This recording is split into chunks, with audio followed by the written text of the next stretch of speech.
সরকারি অর্থে submersible pump নিজের জায়গায় বসিয়ে ব্যক্তিগতভাবে ব্যবহার করছে পঞ্চায়েত সদস্য। এলাকার মানুষ জল আনতে গেলে বাধা দেওয়া হচ্ছে। এলাকায় রীতিমতো জল কষ্ট। টিউবওয়েলের জলে থাকছে আয়রন। সদস্যের ভূমিকায় ক্ষুব্ধ এলাকার মানুষ। যদিও জল নিতে না দেওয়ার কথা অস্বীকার কংগ্রেসের ওই পঞ্চায়েত সদস্যের। এই ঘটনায় কংগ্রেস, সিপিএম, বিজেপি মহাজোট পরিচালিত পঞ্চায়েতকে নিশানা তৃণমূলের। খতিয়ে দেখার আশ্বাস কংগ্রেস নেতৃত্বের। শুরু হয়েছে তরজা। মালদার হরিশ্চন্দ্রপুরে গ্রাম পঞ্চায়েতের অন্তর্গত পিপলা গ্রামে ওই বুথের কংগ্রেসের পঞ্চায়েত সদস্য ছোটন দাস কিছুদিন আগে ওই এলাকায় পানীয় জলের সমস্যা দূরীকরণের জন্য পঞ্চায়েতের পক্ষ থেকে ৯৯,০০০ টাকা বরাদ্দকৃত অর্থে একটি সাবমার্সিবল পাম্প বসানো হয়। পঞ্চায়েত সদস্য বাড়ির পাশে নিজের জায়গায় সেই পাম্প বসিয়ে নেয়। নিজের বাড়ি থেকেই সেখানে বিদ্যুৎ সংযোগ করে।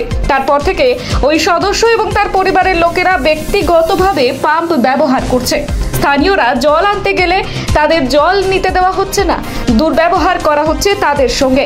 এলাকায় পানীয় জল নিয়ে সমস্যা রয়েছে। টিউবওয়েল থেকে পানীয় জল পাওয়া গেলেও সেই জল আর্সেনিক যুক্ত, যার ফলে এলাকার বাচ্চারা অসুস্থ হয়ে পড়ছে। শিশুদের বাড়ছে পেটের রোগ। এলাকার মানুষের প্রশ্ন, তবে ওই সাবমার্সিবল পাম্প বসিয়ে কি লাভ হলো? সকলে যাতে সেটা ব্যবহার করতে পারে সেই দাবি তুলছে স্থানীয়রা।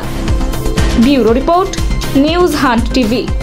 গ্রামে একটা মার্শাল বসেছে, মানুষ বলছে আরো অন্যান্যরা যারা বলছে যে জল নাকি দিচ্ছে না। কি সমস্যাটা কি? জল দিবে না বলছে, আমরা নিজের মিটার থেকে লাইন দিচ্ছি, জল দিব না।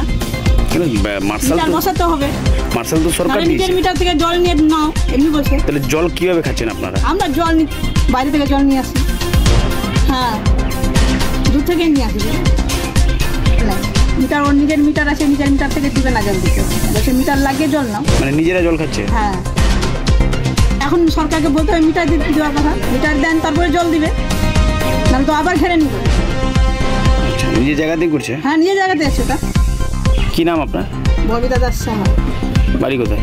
বাড়ি পিপলা। খবর নিয়ে দেখছি, যদি সত্যি হয়ে থাকে তাহলে খুব দুর্ভাগ্যজনক, এটা হওয়া উচিত না। যদি করে থাকে, জলের জন্য মানুষ এখন হাহাকার করছে, জল এলাকার লোক খাবে, এটাই স্বাভাবিক।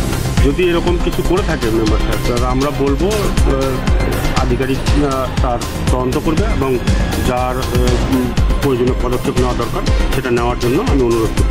তাই মানুষকে আমি আশ্বস্ত করব, কেউ বিভ্রান্ত হবেন না। আপনারা সবাই সেই যে মার্শালটা বসানো হয়েছে সবাই জল খাবেন এবং সবাই জল পাবেন।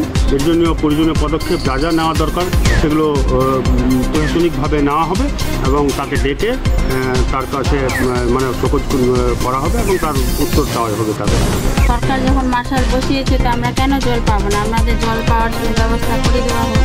যখন মার্শাল দিয়েছে তাহলে মিটার, কারেন্ট সবই দিবে সরকার, তাহলে তো পাবলিক জল পাবে। এখন জল নিতে গেলে তো মেম্বার বলছে জল দিব না, আমি নিজের মিটার থেকে চালাচ্ছি বলে কাউকে জল দেয় না। হ্যাঁ, কষ্টে দিন যাচ্ছে। দিতে গেলে ধমকি দেয়, বলছে জল দিব না, এটা সেটা অনেক কথা বলে কেউ যায় না জল আনতে। অনেকে গরিব মানুষ আছে, কারোর বাড়িতে মোটর নাই, ভালো জল নাই, অনেকের বাড়িতে আয়রন জল আছে, সেই জলই খাচ্ছে। এরা এদেরকে মানে বলার মতো কিছু নেই। কংগ্রেস, বিজেপি এরা দু একটা গ্রাম পঞ্চায়েত জিতে এরা নিজেদেরকে জানি না কি মনে করছে, সব মানে পৈতৃক সম্পত্তি মনে করছে। সরকারি প্রকল্পগুলোকে, সরকারি যেগুলো সুযোগ সুবিধা আসছে, আমি মনে করিয়ে দিই এগুলো রাজ্য সরকারের দেওয়া প্রকল্প, রাজ্য সরকারের দেওয়া টাকা। এগুলো আমাদের মুখ্যমন্ত্রী প্রত্যেক গ্রামবাসী, সাধারণ মানুষ প্রত্যেকের জন্য এগুলো সব দিয়েছে।